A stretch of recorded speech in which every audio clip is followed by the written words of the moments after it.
Assalamualaikum warahmatullahi wabarakatuh. Waalaikumsalam warahmatullahi wabarakatuh.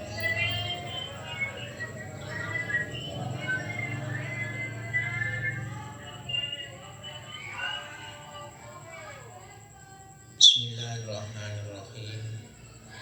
Alhamdulillahirabbil alamin wassalatu wassalamu ala asyrofil anbiya wal mursalin Sayyidina Muhammadin wa ala alihi wa ashabihi ajmain. Rijal haq wa zaqal batil, innal batila kana zahuqa. Hadirin hadirat para jamaah rahimakumullah, kita lanjutkan untuk kajian pada Kulimas Nuansa pada sore kali ini. Bismillahirrahmanirrahim. Mengapa ibadah puasa itu merupakan ibadah yang spesial? Sirinya itu apa? Istilahnya itu dispesialkan, dikhususkan oleh Allah Subhanahu wa Ta'ala, sampai Allah dalam hadis qudsinya itu dawuh as-shaumuli wa ana alladzi ajzi bihi. Ini rahasianya atau hikmahnya ada dua macam. Ahaduma an-nasoma kafun wa tarkun wa huwa fi nafsihi sirrun laisa fihi amalun musyahadu. Yang pertama, karena puasa ini ibadah yang bahasanya itu mencegah, menahan diri, meninggalkan diri semua nafsu-nafsunya, baik makan, minum, nafsu berkumpul kepada istri, nafsu untuk berbuat maksiat, ini senantiasa dicegah atau ditinggalkan. Di mana puasa ini mempunyai rahasia tersendiri, di mana amal-amal yang memang tidak bisa dilihat secara kasat mata. Perbedaan orang yang puasa dengan orang yang tidak puasa itu kan sama saja secara fisik. Bisa saja orang yang tidak puasa ini kelihatannya puasa, tapi di kamar dia makan atau minum. Berbeda dengan ibadah-ibadah yang lain. Misalkan sholat secara fisik, secara kasat mata ada gerak-geriknya. Mungkin kalau sholat sendiri, sholatnya agak cepat, bahkan tidak pakai tumanina segala. Tapi kalau nanti ada orang, dilihat oleh orang, sholatnya khusyuk, bacanya pelan-pelan. Nah, ini karena ibadah yang secara fisik itu kelihatan. Ada perbedaan orang yang khusyuk dan orang yang tidak khusyuk. Begitu juga ibadah-ibadah yang lain, misalkan sedekah, zakat dan seterusnya. Secara kasat mata fisik itu kelihatan.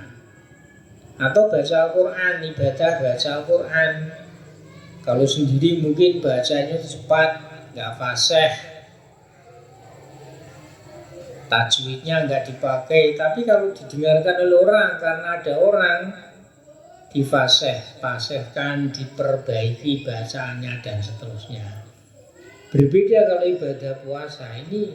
Ibadah puasa ini ada karena hubungannya itu dengan hati. Kafun wa tarkun, menahan diri. Nafsu itu kan keinginan hati. Nah, Makanya puasa ibadah yang tidak bisa kelihatan secara kasat mata. Wa jami'u ta'ati bimasyadin minal khalqi wa mar'iyin. Kalau seluruh ibadah-ibadah ketaatan kepada Allah seperti sholat, membaca Al-Quran, sedekah, ibadah haji dan lain sebagainya, pokoknya selain puasa ini bisa diperlihatkan, kelihatan secara kasat mata oleh orang lain dan bisa dilihat oleh siapapun. Tapi wasomu la yarahu illallah azza wa jalla. Fa innahu amalun fil batini bisobri al-mujarrodi. Sedangkan puasa ini ibadah di mana tidak bisa melihat ibadah puasa itu sendiri kecuali hanya Allah dan orang yang melakukan ibadah puasa. Karena ibadah puasa itu adalah ibadah batiniah, di mana itu memerlukan kesabaran murni untuk menahan nafsu-nafsu duniawi, makan, minum, kumpul istri, ngomong jelek, berbuat maksiat, berbuat dosa. Jadi puasa murni membutuhkan kesabaran. Biasa merokok lagi, sehari penuh tidak merokok, ini rasanya itu tidak karu-karuan.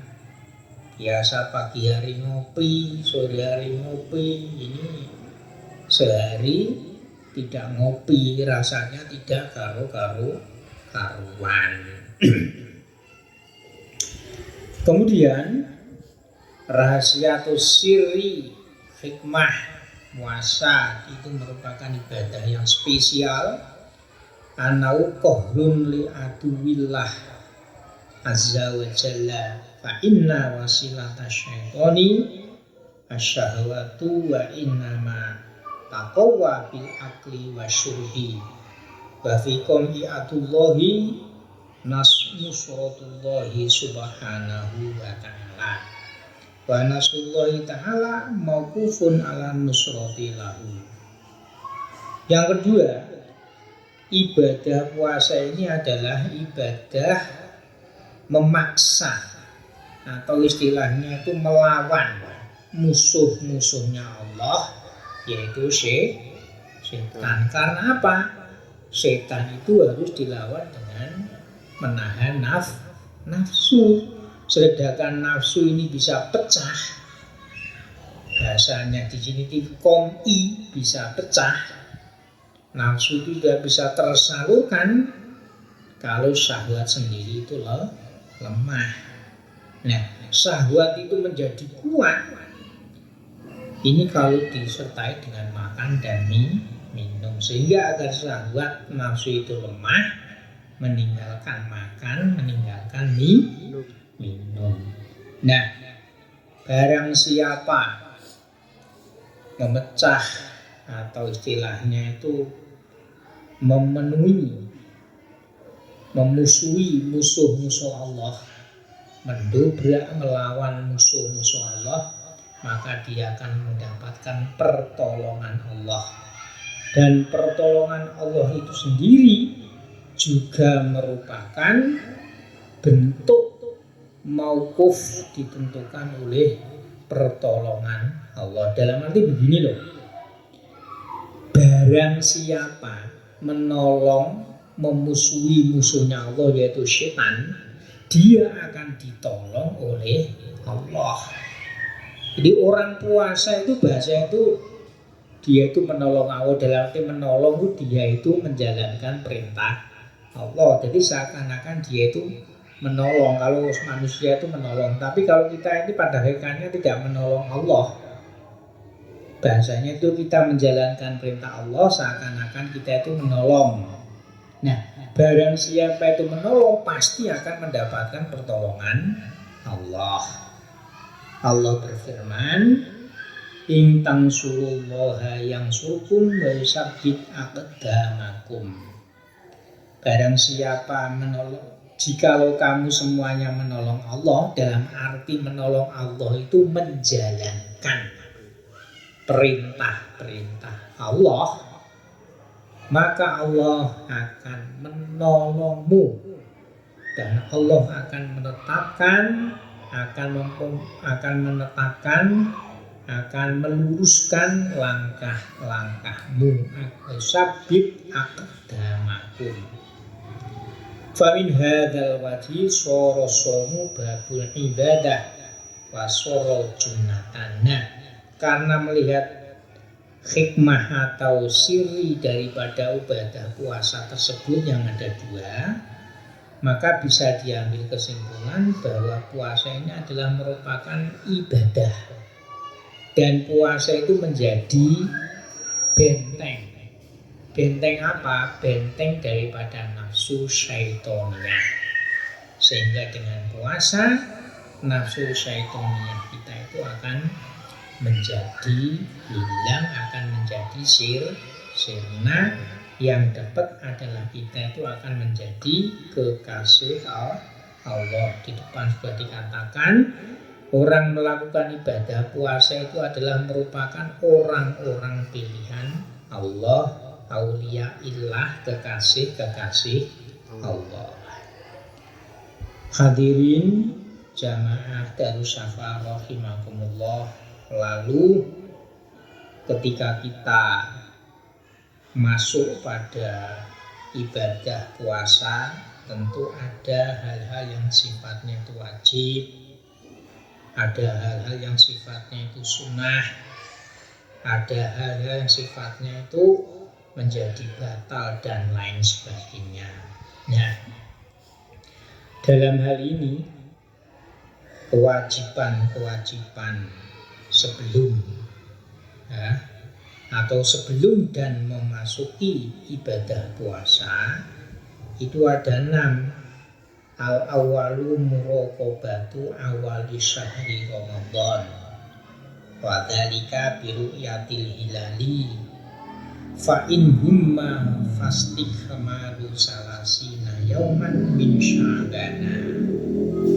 Yang pertama adalah dengan melihat awal mula atau awal permulaan bulan Ramadan. Yaitu kalau umum sekarang ini, kemarin ditentukan dengan melihat ru'yatul hilal, melihat hilal matahari.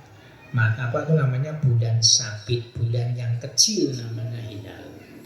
Nah, kalau tidak bisa melihat, mungkin karena ketutupan dan lain sebagainya, maka bulan Sya'ban digenapkan menjadi 30 hari. Karena apa kok bahasanya digenapkan? Memang dalam bulan Hijriah itu umurnya tidak sampai 30 hari. Umurnya adalah 29 hari, 12 jam, 30 menit, 44 detik. Jadi nggak ada.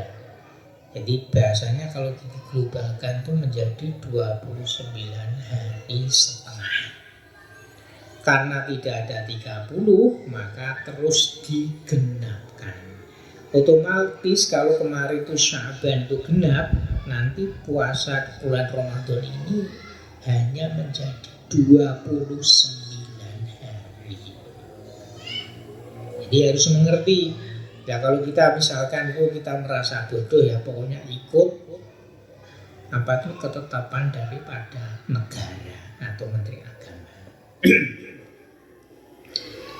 Asani yang nomor 2, an-niyatu wala budda likulli lailatin min niyatin maknawiyatin jazimatin wayan yanwi faridota shaumi Ramadan. Yang nomor 2, puasa itu karena ibadah maka wajib niat. Karena ibadah puasa ini merupakan ibadah, maka ibadah bila ingin sah harus niat. Niatnya itu mulai kapan? Niatnya itu mulai matahari tenggelam, berarti maghrib itu sudah boleh niat.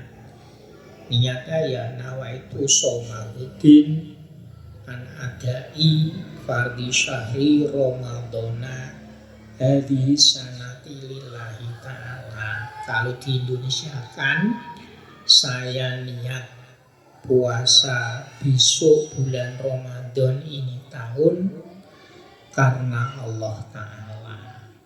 Boleh pada awal Ramadan kita itu niat untuk 1 bulan itu boleh, tapi kita taklid ikut dengan Imam Malik. Bagaimana? Nawaitu shoma jami'i syahri Ramadhani hadhihi sanati taklidan li imami malikin fardhul lillahi ta'ala. Itu boleh sewaktu-waktu lupa puasanya itu sah, tapi harus taklid ikut Imam Malik, harus menyebutkan taklidan. Tapi kalau Syafi'iyah seperti yang kita jalankan, kita niat itu setiap malam, setiap hari kita harus niat puasa. Itu nawaitu somaluddin an adai fardhi syahri Ramadhani hadhihi sanati. Ramadhana juga boleh. Ramadhani hadhihi sanati syahri Ramadhana hadhihi sanati lillahi ta'ala, itu boleh. Yang nomor 3, asalisu al imsaku al iso li syai'in ilal jofi amdan ma'adikri somi fayafsudu somuhu bil akli wasyurbi wasumuti wal khoknati wala yafsudu bil fasdi wal hijamah wal iktihali wa idkholil maili fil udhuni wal ihlili. Yang nomor 3, termasuk kewajiban puasa adalah, fardunya puasa adalah menghindari atau menjauhi atau tidak boleh memasukkan sesuatu apa saja yang ada fisiknya ke dalam lubangan mulut, hidung, mata, kuping, dubur dengan sengaja. Dengan sengaja maksudnya itu dia ingat bahwa ini puasa. Kalau tidak sengaja mungkin lupa, ya tidak apa-apa, namanya lupa. Oleh karena itu puasa menjadi batal sebab makan, karena makan memasukkan sesuatu ke dalam mulut. Mulut ini lubangan resmi. Wasyurbi pun juga minum. Wasuuti pun juga memasukkan obat lewat hidung. Saut itu memasukkan obat lewat hidung. Ini batal. Tapi kalau suntik itu makruh, tidak membatalkan puasa. Pun juga wal huknati memasukkan memasukkan obat lewat dubur. Itu kalau biasanya itu sakit perut, sukar buang air besar, itu kan memasukkan obat namanya seperti peluru itu loh, namanya farnoid apa itu. Nah, ini membatalkan puasa karena dubur itu adalah jauh lubangan resmi. Ya, ini nggak boleh memasukkan obat lewat hidung, lewat dubur, lewat bolongan ubul jalan depan. Ini pun membatalkan puasa. Tapi puasa tidak batal hanya karena cantuk atau bekam. Cantuk atau bekam itu tidak membatalkan puasa. Pun juga iktihal, orang celaan, ini tidak membatalkan puasa. Kemudian memasukkan selang atau suntik, ya, amel itu nyuntik, suntik ini tidak membatalkan. Pun juga memasukkan selang lewat pentil, ya, ini juga tidak membatalkan Wa ma yasilu biwari qasdin min hubari toriki au dubabin tasbiku ila jawfihi. Semua saja ya yang masuk ke dalam bolongan atau lubangan resmi yang tidak disengaja, atau mungkin kita jalan-jalan musim kemarau banyak debu, banyak asap, akhirnya masuk ke serat mulut kita atau hidung kita, ini juga tidak batal. Pun juga mungkin ketika kita angop, menguap, tiba-tiba ada lalat masuk ke mulut kita, ya ini tidak membatalkan karena tidak sengaja. Kecuali kalau kita sengaja, ada lalat kita pegang, kita masukkan mulut, ya ini membatalkan. Wa ma yasbiqu ila jawfihi fil matmadati fala yuftiru illa idza balagha fil matmadati fa yaftiru li annahu muqassirun. Pun juga ketika kita itu wudu ya, ketika kita wudu sebelumnya kita kan berkumur. Jadi berkumur itu kalau langsung kita lepehkan asalkan tidak banget itu tidak membatalkan puasa. Tapi kalau kumurnya itu banget dikosok-kosok akhirnya itu sampai ketelen misalkan, maka berkumur itu bisa membatalkan puasa. Mengapa kumur yang modelnya bangetan itu kok membatalkan puasa? Alasannya karena dia itu mukosirun. Mukosirun itu artinya itu sembrono. Berkumur ya berkumur itu kan sunnah toh. Tapi ketika puasa itu kalau kita itu tidak ngati-ngati kok keterlaluan berkumurnya, terlalu semangat, nah ini nanti sehingga airnya itu sampai ada yang masuk ke mulut, nah ini membatalkan puasa dengan alasan karena dia itu sembrono. Mukosirun itu sembrono. Jadi kesunahan, tapi kalau terlalu ini nanti bisa membatalkan puasa. Wa alladzi arunna biqaulina amdan fa amma dzukira shamu fatnabil al-ihtiraza anin nasi fa innahu la yuftiru.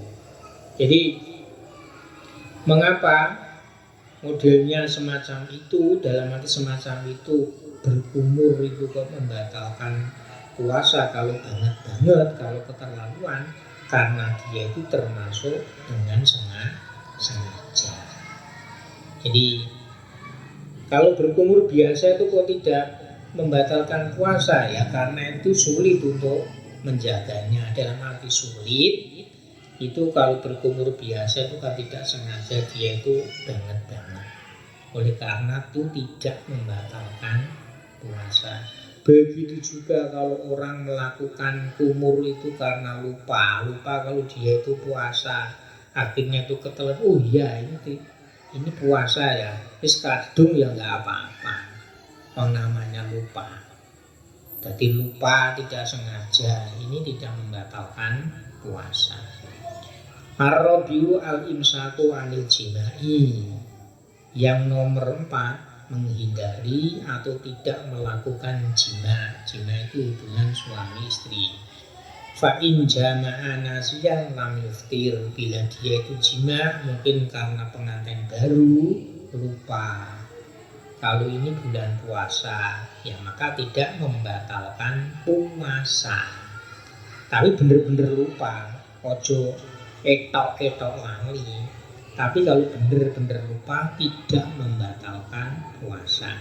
Wa in jama'a lailan awih talama fa asbaha junuban lam yuftir. Bila dia itu berhubungan suami istri di malam hari sebelum imsak atau mimpi, ya pokoknya mimpi akhirnya itu keluar sperma, keluar mani, maka pagi-pagi subuh dia itu kan dalam keadaan junub, maka itu tidak membatalkan puasa, cuman tetap wajib mandi sebelum sholat subuh. Jadi masalah mandi junub itu tidak harus sebelum imsak, sesudah imsak, setelah subuh nggak apa-apa. Yang penting ketika mau baca Quran, mau sholat itu harus mandi junub terlebih dahulu. Demikian untuk pagi hari ini, kita lanjutkan untuk pertemuan yang berikutnya. Semoga bermanfaat. Al-Fatihah.